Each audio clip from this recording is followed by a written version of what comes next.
How's it going? It's Pilot Flame and we are back with another video. Today we are looking at Scholar and its changes that we can see in Final Fantasy XIV's next expansion, Shadowbringers.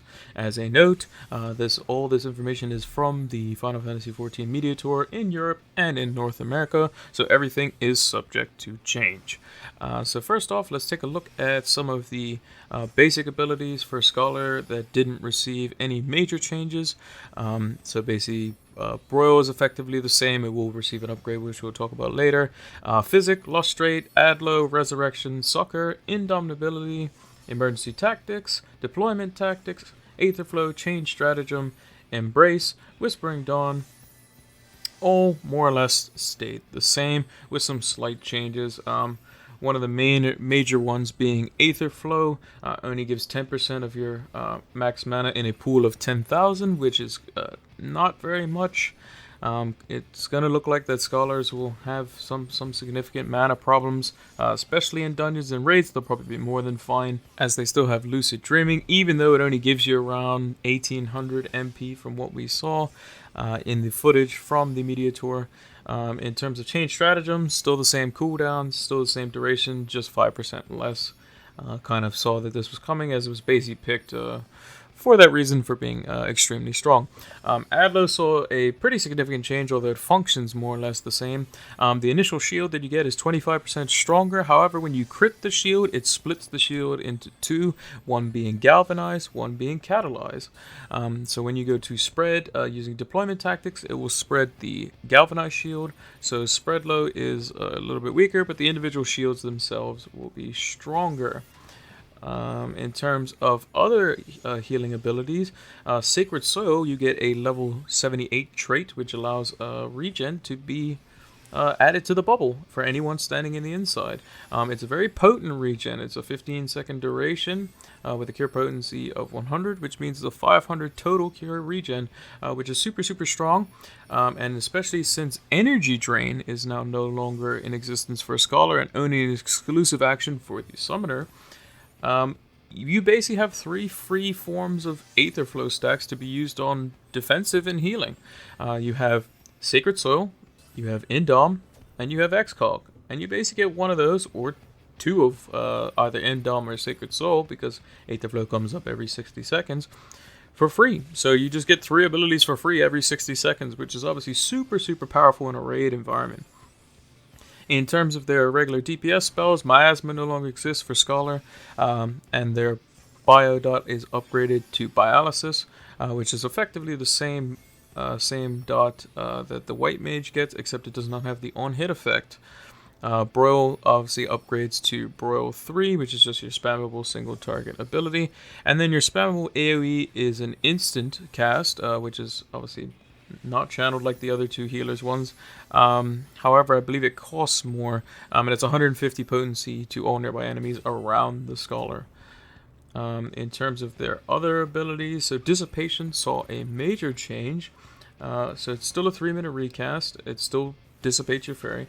You gain the 20% increased healing magic potency for 20 seconds. The duration is 30 seconds, and it gives you a full stack of Aetherflow, which is obviously quite nice, and as we know, that is going to be super strong in a raid setting. However, the one big change is that the fairy comes back out for free at the end of the Dissipation buff, so that's super cool.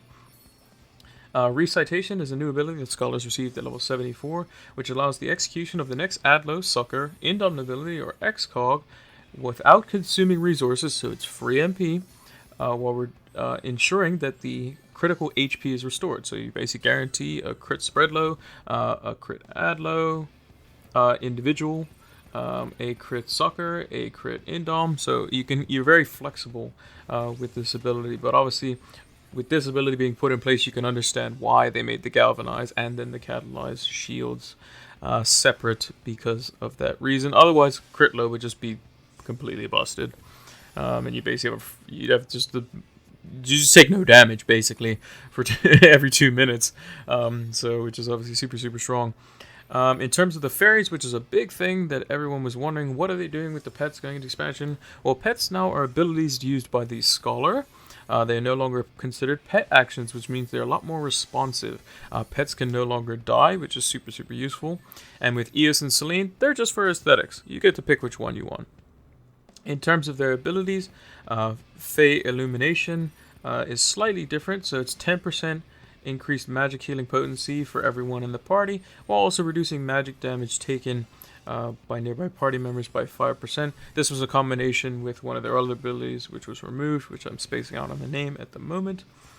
Embrace still exists, albeit I believe it is only random now, so the fairy gets to choose which target it wants to heal. And Whispering Dawn still exists in the game, along with Fey Union, which is one of the ways you can consume your fairy gauge. In terms of new abilities that they got, there is a new ability called Fey Blessing, which requires 10 fairy gauge according to the tooltip, which is basically just an instant heal to everyone in the party for 250 potency, again costing 10 gauge. And then at level 80 you get a new fairy called Seraph. So you have a 2-minute cooldown where Seraph comes basically by your side and is allowed to do different abilities. So it has its own version of Fey Illumination, it has its own version of Whispering Dawn, but it also has this 2-charge system in Constellation, which basically restores HP of all nearby party members, including yourself, with a cure potency of 150, and then also puts a shield on everyone as well. So a free sucker, basically, which can be used twice. It also has its own form of Embrace, which is basically a much stronger Embrace. However, it also puts a barrier up on top of them as well, which to my knowledge is going to be different from Galvanize and Catalyze altogether, which means that all 3 of those types of shields will be able to stack.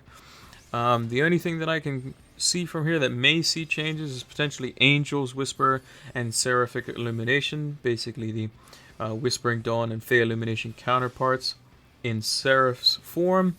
They may see some change where you maybe get a slight boost in the fairy gauge, but it's probably highly unlikely. I think those are pretty set in stone, because otherwise you would just kind of sit on those to wait for a more powerful heal. One nice thing about Scholars is that they also still have Rune 2, so you can still use abilities on the run, and paired up with a Summoner at level 72 or later as well.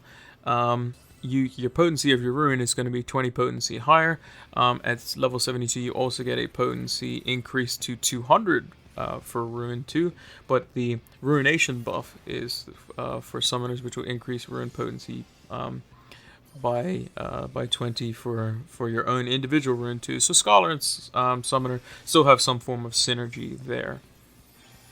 And what else can we expect from Scholar? Well, in terms of the role actions, they have Rescue still, Swift Cast, Asuna, and Lucid Dreaming, as we mentioned before. Surecast now received a pretty heavy nerf. It is on a 2-minute recast time, just like Arm's Length for the physical DPS. And then you also receive Repose, which is a single target sleep, which will probably be only used out in the open world.